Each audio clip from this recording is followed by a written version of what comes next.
السلام علیکم ورحمۃ اللہ وبرکاتہ۔ بسم اللہ الرحمن الرحیم۔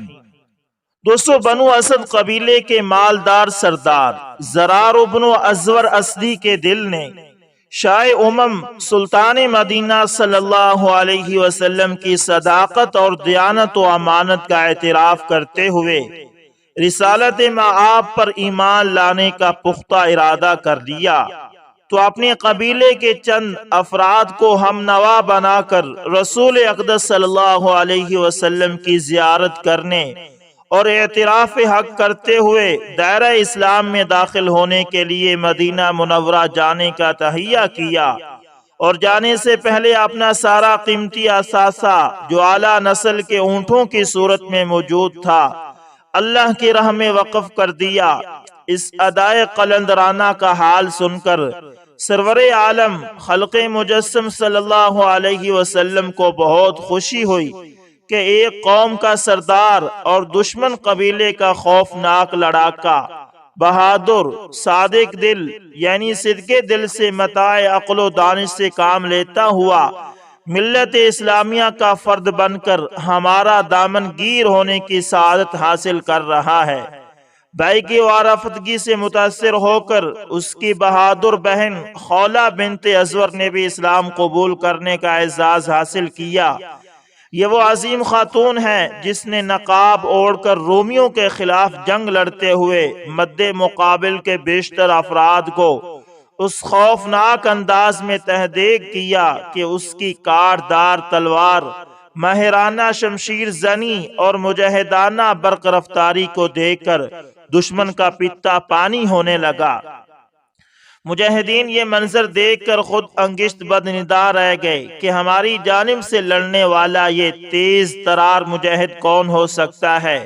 بعض نے سوچا یہ کہیں خالد بن ولید نہ ہوں جو آج بھیس بدل کر میدان میں اترا ہوا ہے، لیکن جب یہ دیکھا کہ حضرت خالد بن ولید ایک عام مجاہد کے روپ میں موجود ہے تو ان کی حیرت کی کوئی انتہا نہ رہی۔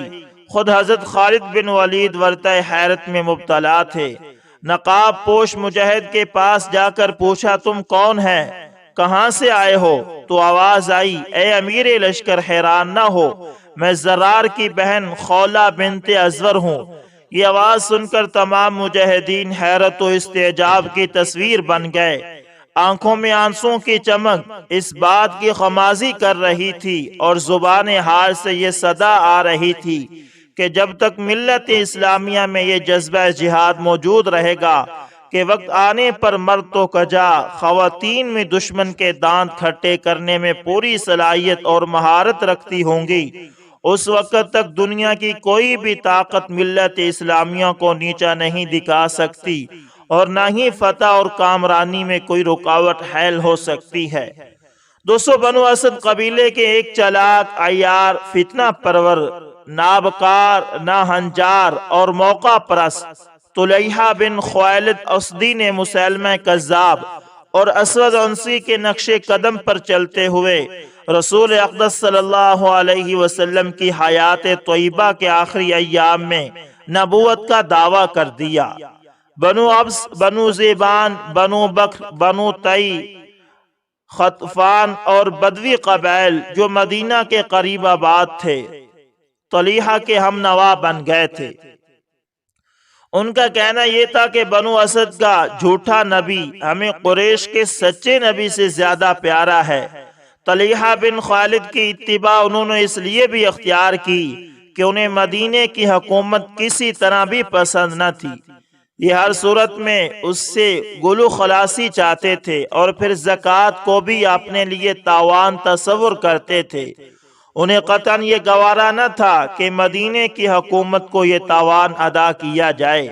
طلیحہ بن خویلد پہلے سمیرہ نامی مشہور و معروف مقام پر پڑاؤ کیے ہوئے تھا، پھر اس نے مجاہدین سے مقابلہ کرنے کے لیے بزاخہ مقام کا انتخاب کیا۔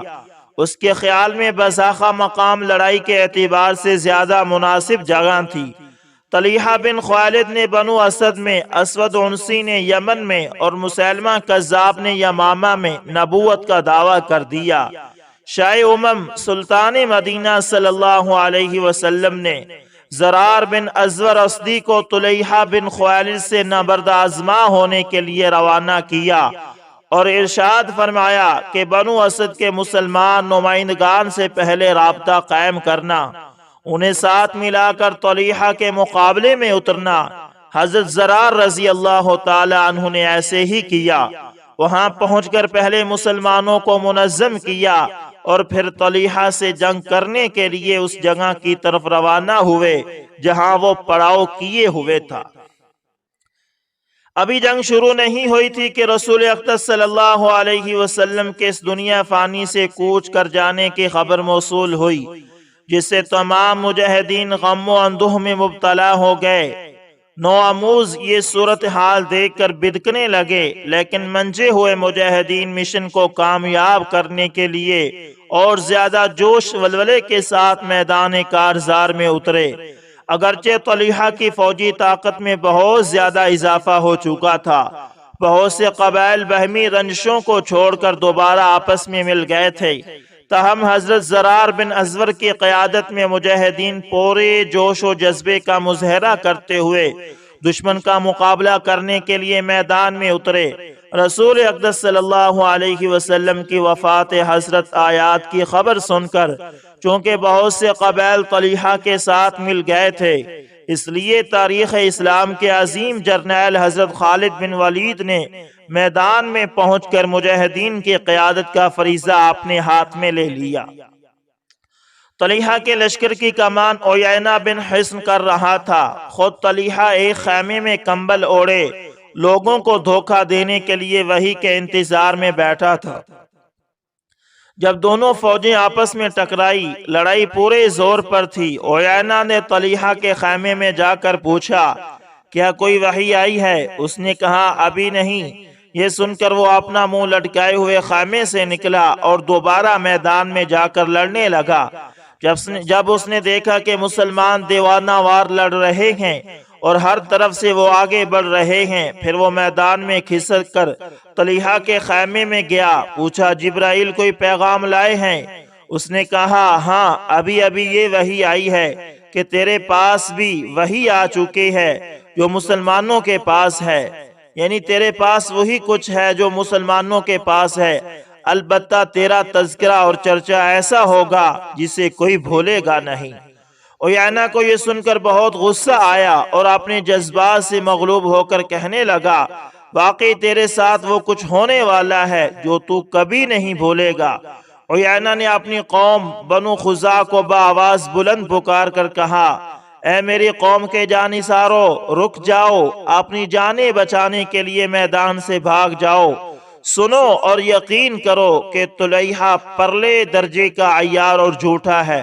طلیحہ نے پہلے سے اپنے فرار کا انتظام کر رکھا تھا، گھوڑا تیار کیا، اپنی بیوی نویرہ کو اپنے ساتھ گھوڑے پر سوار کیا اور شام کی طرف بھاگ نکلا اور وہاں جا کر بنو کلب قبیلے سے پناہ حاصل کی۔ اس طرح وہ ساری افرادی قوت ختم ہو گئی جو اس نے حضرت صدیق اکبر رضی اللہ تعالی عنہ کے مقابلے میں تیار کی ہوئی تھی۔ جب اسے یہ پتا چلا کہ اس کے معاون و مددگار بیشتر قبائل دوبارہ دائرہ اسلام میں داخل ہو گئے ہیں، تو اس نے بھی دربار خلافت میں مسلمان ہونے کا اعلان کر دیا۔ صدیق اکبر رضی اللہ تعالی عنہ نے اسے کمال اخلاقی عظمت کا ثبوت دیتے ہوئے، یعنی اپنے اخلاق کے لحاظ سے آپ نے کمال کا اظہار کرتے ہوئے اسے معاف کر دیا۔ جب سیدنا عمر فاروق رضی اللہ تعالی عنہ امیر المؤمنین بنے اور مسند خلافت پر جلوہ افروز ہوئے تو طلیحہ ان کے ہاتھ پر بیعت کرنے کے لیے دربار خلافت میں حاضر ہوا۔ امیر المومنین نے اسے دیکھ کر کہا، تو عکاشہ بن محسن اور ثابت بن اقرم کا قاتل ہے، میری نظروں سے دور ہو جاؤ۔ یہ دونوں عرب کے معزز اور بہادر فرد تھے۔ اس پر طلیحہ نے عرض کی، امیر المومنین، وہ تو شہید ہو کر بلند مقام حاصل کر چکے ہیں، آپ کیوں مجھ سے ناراض ہیں؟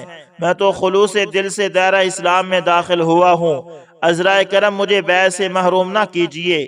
یہ سن کر امیر المؤمنین سیدنا فاروق اعظم رضی اللہ تعالی عنہ نے اس کی بیعت لی۔ پوچھا، وہ تمہاری شعبدے بازی کدھر گئی؟ کہنے لگا، اسلام لانے کے بعد ہر قسم کی شعبدے بازی ختم ہو گئی۔ اس طرح طلحہ بن خالد کا اسلام قبول کرنے کی وجہ سے انجام بہتر ہوا۔ لشکر اسلام کے بطل جلیل حضرت زرار بن ازور رضی اللہ تعالی عنہ کو اس مہم پر اس لیے روانہ کیا گیا تھا کیونکہ بیشتر قبائل کو اپنی جھوٹی نبوت کی طرف دعوت دینے والا بھی بنو اسد قبیلے سے ہی تعلق رکھتا تھا، اور حضرت زرار رضی اللہ تعالی عنہ بھی بنو اسد قبیلے کے جوان مرد بہادر جرنیل تھے۔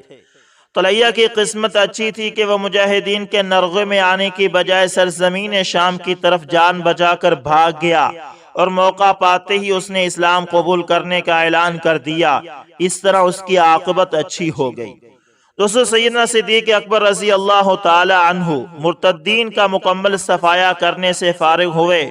جھوٹی نبوت کا دعویٰ کرنے والوں مسیلمہ کذاب، اسود عنسی، طلحہ بن خویلد اور ان کے پیروکاروں کو عبرتناک شکست سے دوچار کرنے کے بعد قیصر و کسریٰ یعنی ایران اور روم کو فتح کرنے کی طرف متوجہ ہوئے۔ چونکہ یہ دونوں اسلام کے خلاف بڑے مضبوط قلعے تھے، خلیفہ اول امیر المومنین سیدنا صدیق اکبر رضی اللہ تعالی عنہ نے کمال جرأت و شجاعت کا مظاہرہ کرتے ہوئے لشکر اسلام کو حکم دیا کہ کسریٰ کو فتح کرنے کے لیے تیار ہو جاؤ۔ اللہ کے دشمنوں کو نیست و نابود کرنے کے لیے صدیق اکبر رضی اللہ تعالی عنہ کے جھنڈے تلے جمع ہو جائیں۔ سنو، جہاد کا بغل بج چکا ہے، جس کے پاس جو کچھ بھی ہے وہ لے کر اہل خانہ کو الوداع کہتا ہوا جہاد کی نیت سے گھروں سے نکل آئے۔ منادی آواز دے رہا تھا۔ مجاہدین جذبہ جہاد سے سرشار، شوق شہادت سے دلوں کو مسرور کرتے ہوئے مرکز جہاد اسلامی اور سلطنت اسلامیہ کے مرکزی دفتر مسجد نبوی میں جمع ہونے لگے۔ مدینے کی گلیوں میں مجاہدین کی چہل پہل سے عجیب سما بن گیا۔ بنو اسد قبیلے کا بہادر اور شاعر جرنیل زرار بن ازور جہاد کے لباس اور ہتھیاروں سے اپنے آپ کو آراستہ کرنے لگا تو اس کی بہادر بہن خولہ بنت ازور نے پوچھا، بھائی جان، میں یہ کیا دیکھ رہی ہوں؟ کہاں کے ارادے ہیں؟ کس مہم پر روانہ ہونے کی تیاری ہے؟ حضرت زرار نے اپنی لاڈلی بہن سے کہا، کیا تم جہاد کا اعلان نہیں سن رہی؟ میں سیدنا صدیق اکبر رضی اللہ تعالی عنہ کے جھنڈے تلے جہاد کے لیے روانہ ہو رہا ہوں۔ بہن نے غمناک لہجے میں کہا، بھائی جان، کیا ہماری قسمت میں ہاتھ پہ ہاتھ رکھ کر بیٹھنا ہی لکھا گیا ہے؟ میرے پیارے بھائی جان، تم جانتے ہو میں تیر اندازی میں بڑی مہارت رکھتی ہوں۔ آپ امیر المؤمنین سے میرے لیے اجازت لیں تاکہ میں بھی آپ کے شانہ بشانہ جہاد میں حصہ لے سکوں۔ حضرت زرار بن ازور اپنی بہن کی جرأت، شجاعت اور بہادری کے ساتھ جہاد میں شرکت کے جذبے اور شوق کو دیکھتے ہوئے مسکرا کر کہنے لگے، بہنا، اللہ تجھے خوش رکھے، یہ جنگ عورتوں کا کھیل نہیں ہے، تم گھر میں ہی رہو۔ تیرا بھائی میدان میں اپنی جرأت کے جوہر دکھلانے کے لیے اپنے خاندان کی نمائندگی کی خاطر کافی ہے۔ خولہ نے کہا، بھائی، میں تمہیں اکیلا نہیں جانے دوں گی، آپ کو میرے لیے بھی اجازت لینا ہوگی۔ یہ جنگ اگر مردوں کا کھیل ہے تو میں زخمیوں کو پانی پلانے، مرہم پٹی کرنے اور تمہارے اندر جہاد کے جذبے کو مزید تیز کرنے کا فریضہ بخوبی سر انجام دے سکتی ہوں۔ اپنی بہادر بہن کا جذبہ، شوق اور ہمت دیکھتے ہوئے حضرت زرار بن ازور رضی اللہ تعالی عنہ نے خلیفہ اول سیدنا صدیق اکبر رضی اللہ تعالی عنہ سے اجازت طلب کی۔ اس طرح حضرت خولہ بنت ازور کو ان تمام مارکوں میں بھرپور حصہ لینے کا موقع ملا جو لشکر اسلام اور رومی فوجوں کے درمیان پیش آئے۔ ایک موقع پر جب رومی فوج نے اس کے بھائی حضرت زرار کو گرفتار کر لیا تو بہن نے اپنے بھائی کو دشمن کے چنگل سے چھڑانے کے لیے جس بہادری، تجربہ کاری اور دشمن پر ضرب کاری میں مہارت کا ثبوت دیا کہ دیکھنے والے ورطہ حیرت میں پڑ گئے۔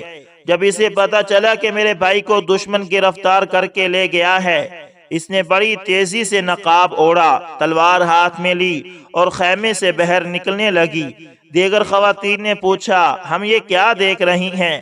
خواتین کی گفتگو کی پرواہ کیے بغیر حضرت خولہ چشم زن میں مجاہدین کی صفوں میں جا کر شامل ہوئی۔ کسی کو پتا نہ تھا کہ یہ کون مجاہد ہے جو اپنے چہرے کو ڈھانپتے ہوئے دشمن کے پرخچے اڑا رہا ہے۔ مجاہدین میں چوما گائیاں شروع ہوئی، یہ مجاہد کون ہو سکتا ہے؟ کس قبیلے سے تعلق رکھتا ہے؟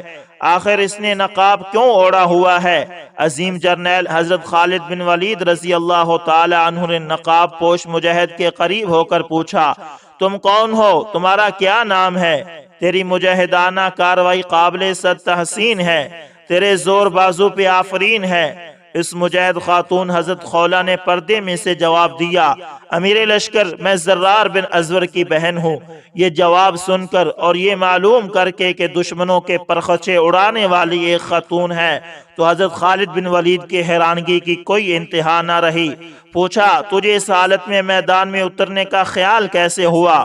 اس نے جواب دیا، میں دیگر خواتین کے ہمراہ موجود تھی، مجھے اپنے زرار بھائی کے گرفتار ہونے کی خبر ملی تو مجھ سے نہ رہا گیا، میں اپنے بھائی کو دشمن کے چنگل سے آزاد کرانے کے لیے میدان میں کود پڑی۔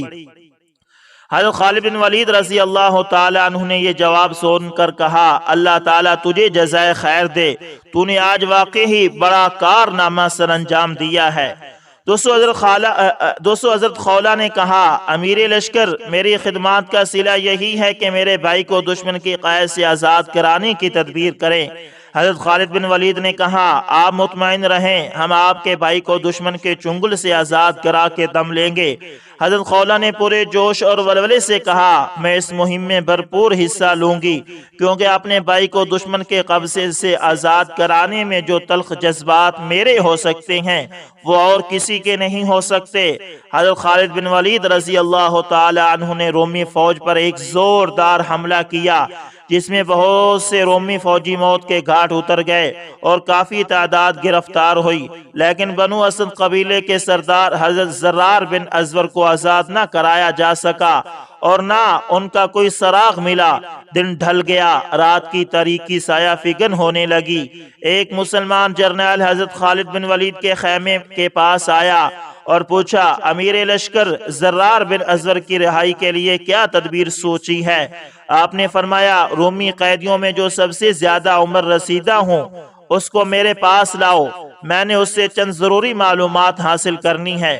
حکم کے مطابق اسے حضرت خالد بن ولید کی خدمت میں پیش کیا گیا۔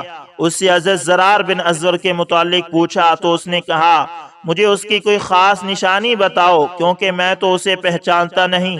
حضرت خولہ رضی اللہ تعالی عنہ کو بلا کر کہا گیا کہ اسے اپنے بھائی کے اوصاف بتاؤ۔ جب اس نے ایک ایک کر کے خوبیوں کا تذکرہ کیا تو اس بوڑھے قیدی نے کہا، کہیں تمہاری مراد اس بہادر سے تو نہیں جس نے ایک بڑے بہادر جری رومی جرنیل کو قتل کر دیا تھا؟ اگر یہ شخص وہی ہے تو وہ زندہ ہے اور رومی جرنیل کے قبضے میں ہے۔ اس نے اسے 100 رومی بہادروں کی نگرانی میں حمص روانہ کر دیا ہے۔ حضرت خالد بن ولید رضی اللہ تعالی عنہ نے رافع بن عمیرہ کی قیادت میں شاہ سواروں کا ایک لشکر دے کر حمص کی طرف روانگی کا حکم دیا کہ راستے میں جہاں کئی رومیوں کا قافلہ ملے اس سے اپنے قیدی حضرت زرار بن ازور کو چھڑانے کی بھرپور کوشش کی جائے۔ حضرت رافع بن عمیرہ لشکر کی قیادت کرتے ہوئے سلیمہ شہر تک پہنچے۔ اہل شہر سے پوچھا کہ کوئی قافلہ ادھر سے گزرا ہے؟ انہوں نے بتایا، ادھر سے تو کسی قافلے کا گزر نہیں ہوا۔ ابھی یہ باتیں ہو رہی تھی کہ دور سے غبار اڑتی نظر آئی۔ لشکر اسلام اس طرف متوجہ ہوا۔ جب یہ یقین ہو گیا کہ یہی رومیوں کا قافلہ ہے، اسی قافلے میں ہمارا مطلوب حضرت زرار بیڑیوں میں جکڑا ہوا ہے، تو مجاہدین نے نعرہ تکبیر بلند کرتے ہوئے رومیوں پر حملہ کر دیا۔ حملہ اتنا زوردار تھا کہ رومی فوجیوں کے قدم اکھڑ گئے۔ مجاہدین نے مردانہ وار لڑتے ہوئے اپنے قیدی کو آزاد کرا لیا اور راضی اور خوشی حضرت خالد بن ولید رضی اللہ تعالی عنہ کی خدمت میں حاضر ہوئے۔ حضرت خولہ نے جب اپنے بھائی کو آزاد دیکھا تو ان کی خوشی کی کوئی انتہا نہ رہی اور وہ محبت و احترام سے اپنے پیارے بھائی کی بلائیں لینے لگی۔ اس کے بعد لشکر اسلام نے سرزمین فلسطین کا رخ کیا اور سفر کرتے ہوئے مرکزی مقام اجنادین میں پڑاؤ کیا اور یہاں لشکر اسلام اور رومی فوج کے درمیان مشہور و معروف معرکہ بھپا ہوا، جنگ اجنادین کے نام سے تاریخ کے اوراق میں محفوظ ہے۔ دوستو دمشق کا محاصرہ ابھی جاری تھا کہ عظیم جرنیل حضرت خالد بن ولید رضی اللہ تعالی عنہ کو پتہ چلا کہ شاہ روم ہرقل ایک بڑا لشکر لے کر فلسطین کے مشہور مقام اجنادین میں پہنچ کر خیمہ زن ہو چکا ہے، اور اس کی کوشش یہ ہے کہ لشکر اسلام کو ناقابل تلافی نقصان پہنچایا جائے۔ حضرت خالد بن ولید نے لشکر اسلام کے تجربہ کار، فداکار اور جان باز ساتھیوں سے مشورہ کیا کہ اس نازک ترین صورتحال کا کس طرح مقابلہ کیا جائے۔ انہوں نے مشورہ دیا کہ سردست دمشق کا محاصرہ ترک کر دیا جائے اور شاہ روم ہرقل کی فوج کا مقابلہ کیا جائے۔ تجربہ کار ساتھیوں کے مشورے کو تسلیم کرتے ہوئے حضرت خالد بن ولید نے لشکر اسلام کو فلسطین کے سرحدی مقام اجنادین کی طرف کوچ کرنے کا حکم دیا، جہاں رومی لشکر ڈیرے ڈالے بیٹھا تھا۔ جب لشکر دمشق کا محاصرہ ترک کر کے روانہ ہوا تو دشمن نے موقع غنیمت جانتے ہوئے اچانک پیچھے سے حملہ کر دیا۔ یہ حملہ اس قدر تابڑ توڑ تھا کہ لشکر اسلام کو اس کا وہم و گمان بھی نہ تھا۔ رومی ہوا کے بگولے کی طرح آئے اور لشکر اسلام کے پیچھے ماہ السفر خواتین کو گرفتار کر کے بڑی تیز رفتاری سے پیچھے ہٹ گئے۔ گرفتار ہونے والی خواتین میں حضرت زرار رضی اللہ تعالی عنہ کی بہادر بہن حضرت خولہ رضی اللہ تعالی عنہ بھی تھی۔ اس نے اپنے ساتھ گرفتار ہونے والی خواتین کو منظم کیا اور خیموں کی چوپیں پکڑ کر دشمن پر حملہ کر دیا۔ پہرا دینے والوں کے سر پھوڑ دیے۔ خواتین نے جس انداز میں اپنا دفاع کیا، یہ کارنامہ بھی تاریخ اسلام کا ایک سنہری باب کی حیثیت رکھتا ہے۔ ان خواتین نے مقابلہ کرتے ہوئے رزمیہ اشعار پڑھے جن سے ان کے جوش میں حیرت انگیز اضافہ ہو گیا۔ تاک تاک کر دشمنوں کے سروں پر لاٹھیاں برسا رہی تھی اور یہ کہہ رہی تھی، ہم قبیلہ تبا اور حمیر کی صاحبزادیاں ہیں، تمہیں تہ دیگ کرنا ہمارے لیے کوئی عجوبہ نہیں۔ ہم لڑائی میں بھڑکتی آگ ہیں، تم آج ایک بڑے عذاب میں مبتلا ہو گئے ہو۔ دوستو حضرت زرار بن ازور رضی اللہ تعالی عنہ کو جب عورتوں کی گرفتار ہونے کا پتہ چلا تو وہ دیگر مجاہدین کے ساتھ جوش و جذبے سے دشمن پر ٹوٹ پڑے اور انہیں تہ دیگ کرتے ہوئے خواتین کو آزاد کر لیا، اور اس پر تمام مجاہدین سجدہ شکر بجا لائے۔ اور پھر اس کے بعد لشکر اسلام اجنادین کی طرف روانہ ہوا، جہاں شاہ روم کی فوج پڑاؤ کیے ہوئے تھی۔ اجنادین فلسطین کے سرحد پر واقع سرزمین شام کا معروف و مشہور مقام ہے۔ یہاں شاہ روم نے 1,00,000 مسلح رومی فوج بھیجی اور خود حمص میں مقیم رہا۔ لشکر اسلام نے جم کر رومی فوج کا مقابلہ کیا اور انہیں شکست سے فاش سے دوچار کیا، اور لشکر اسلام کے بعض مشہور جرنیل جام شہادت نوش کر گئے، جن میں حضرت عکرمہ بن ابی جہل، حضرت جارشہ بن ہشام، بہم بن عبداللہ البعدوری، ہشام بن عاص بن وائل السعجی، فضل بن عباس بن عبد المعلب، ابان بن سعید بن عاص اور حضرت زرارہ بن ازور رضی اللہ تعالی عنہم سر فہرست ہیں۔ دوسرا حضرت زرارہ بن ازور رضی اللہ تعالی عنہ لوہے کی ایک مضبوط زیرہ پہن کر میدان میں اترے اور میدان میں جس طرف بھی رخ کیا دشمن کو تہ دیگ کرتے چلے گئے۔ کوئی بڑے سے بڑا جری بہادر بھی ان کے سامنے ٹھہر نہ سکا۔ رومی جرنیل روان کو حضرت زرار بن ازور نے موت کے گھاٹ اتارا۔ اس کے علاوہ 50,000 رومی فوجی قتل ہو کر جہنم رسید ہوئے۔ اس کے بعد دوبارہ دمشق کا محاصرہ کیا اور چند روز کے بعد مقابلے کے بعد اس پر مکمل قبضہ کر لیا۔ اجنادین اور دمشق کو فتح کرنے کے بعد لشکر اسلام نے جنگ فحل میں نمایاں کامیابی حاصل کی۔ یاد رہے کہ اجنادین مقام پر جنگ 2 مرتبہ لڑی گئی، ایک مرتبہ 13 ہجری میں اور دوسری مرتبہ 10 ہجری میں۔ اگر دوسری جنگ اجنادین میں حضرت زرار بن ازور رضی اللہ تعالی عنہ کی شہادت کو تسلیم کیا جائے تو پھر جنگ فحل اور جنگ یرموک میں بھی حضرت زرار بن ازور رضی اللہ تعالی عنہ کی شرکت ثابت ہوتی ہے۔ برصورت اسلام قبول کرنے کے بعد حضرت زرار رضی اللہ تعالی عنہ نے ہر معرکے میں جوانمردی، جان فشانی، جان بازی، شمشیر زنی اور نیزہ بازی کے ایسے حیرت انگیز کارنامے سر انجام دیے جو قیامت تک تاریخ اسلام کے اوراق میں جگمگاتے رہیں گے، اور جن سے ہر دور میں اسلامی افواج کے جرنیل ایمانی حرارت حاصل کرتے ہوئے میدان جہاد میں قابل قدر خدمات سر انجام دیتے رہیں گے اور دیتے ہوئے رہیں گے۔ وہ اپنے اللہ سے راضی ہوئے اور اللہ ان سے راضی ہوا۔